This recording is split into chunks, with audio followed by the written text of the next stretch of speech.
Hello, hello, hello. So, Mr. Mack-Poole again. Sorry. So, we are going to go through the ducks, quack, quack. No, the Dutch proxy war. Okay. So, first, let's look at the definition of proxy war.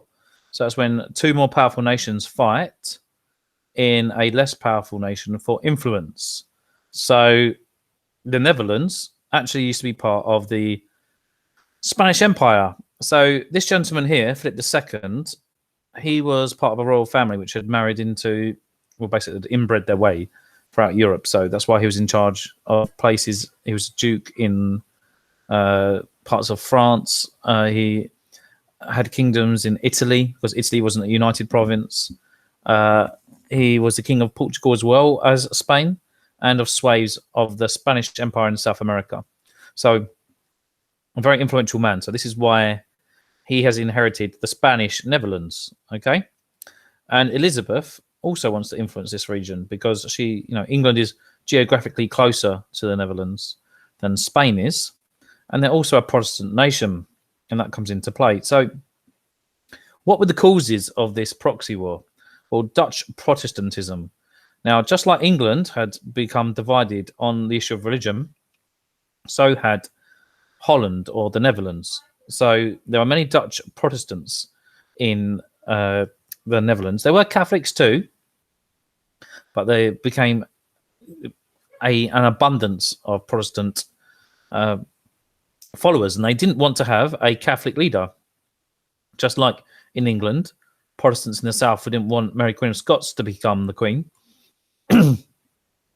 In the in the Netherlands, these Protestants didn't want a Catholic leader. The assassination of William the Silent, William the Orange, in 1584 is a turning point.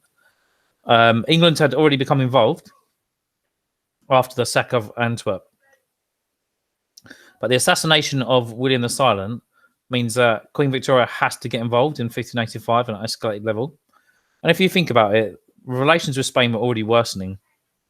The Spanish were involved in 3 different plots to kill Elizabeth. So you can see why Elizabeth just decided to back these Dutch Protestant rebels against Philip II. So in 1576, there's a sack of Antwerp. It's called the Spanish Fury. Now, to be fair, these were Spanish troops that went rogue, and they hadn't been paid. They were mercenaries. They hadn't been paid for a while by King Philip II. So they decided that they would kill 20,000 Dutch people and take all their belongings. Also, many Dutch women were raped. So this sack of Antwerp was terrible. And Antwerp as a city has still never recovered. That's why when we think of Holland, we think of Amsterdam. We don't think of Antwerp as a major city anymore. Again, the assassination of William the Silent really escalates things. And the reason for this is because the Dutch are now leaderless. And they actually turned to Elizabeth and said, like, do you want to be a queen? Now, if Elizabeth had said that, that would have led to an outright war between England and Spain.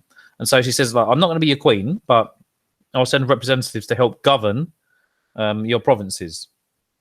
And also, she signs the Treaty of Nonsuch. In this Treaty of Nonsuch, this man on the left here is Robert Dudley. So she sends Robert Dudley out to command 6,000 troops.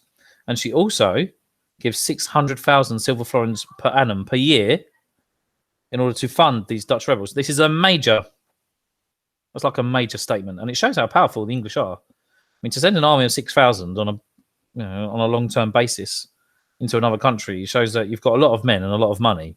So England is a real power.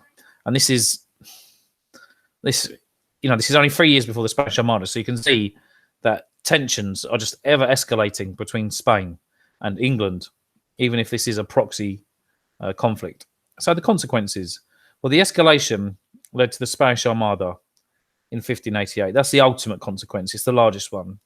And in essence, this proxy war was an acknowledgement that Spain and England were open enemies. They were seeing each other as open enemies and then acknowledging each other as such, which sets the tone for a more open conflict. So the next conflict, which is 3 years after the Treaty of Nonsuch, is the Spanish Armada. And let's not forget, you've got another plot coming along in the form of the Babington plot in 1586. So you can see that tensions between Spain and England just escalated, clearly escalated throughout this time. Okay, right, well, thank you. That's another video by Mr. Mack-Poole. I hope you have a very, very nice lesson and weekend or whatever you're doing. And auf Wiedersehen. Goodbye. Have a nice day.